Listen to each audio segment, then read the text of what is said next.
I'm divorcing my husband because of the gifts he gives me. I met my husband almost 7 years ago and we tied the knot 4 years back. He's an incredible person and I honestly love him deeply. Our issues started a couple of years back when his work stress began affecting our relationship. We decided to try couples therapy to get things back on track.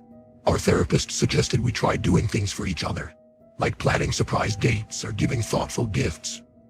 Initially, the gift giving was wonderful. He'd present me with beautiful dresses and handbags from my favorite brands. Our bond was improving and we were falling in love all over again. Then one day he gave me a personalized bracelet with his name on it. I was touched at first and wore it all the time.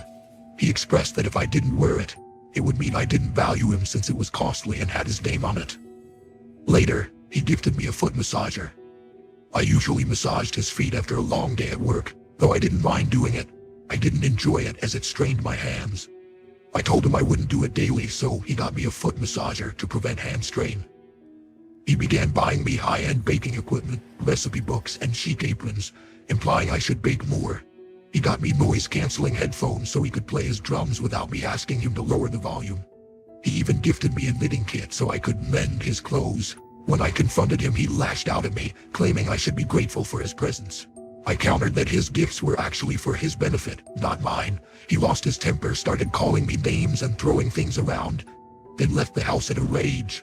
I'd never seen him so angry, but it clarified the path our marriage was heading down.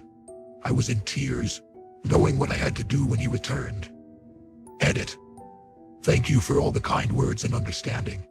I'd like to clarify a few things before giving a small update. I too gave him gifts. He's the type who doesn't show much enthusiasm about things and has often said he doesn't enjoy receiving gifts. However, I've given him golf gear, his hobby, and quality clothing from labels he likes. Just because I didn't mention my gestures doesn't mean I'm ungrateful or a bad wife. I also reject the excuse that he's just a man. My husband had never shouted at me like that before, and it wasn't just yelling. He was throwing things and name-calling. I stayed calm during arguments and never raised my voice at him. I tried to pacify him. Update. I've decided to proceed with the divorce. He didn't come home until the next morning and didn't speak to me all day until I told him we were getting divorced. He didn't protest but said I was making a mistake. A close friend of mine is a divorce lawyer and she has advised me to avoid any contact with him. Currently, I am staying with my cousin while we sort out the details. I apologize if the update isn't as dramatic and it will probably be the only one I'll post. However, I'm really grateful for all the supportive comments. They have really helped me see things from a different perspective.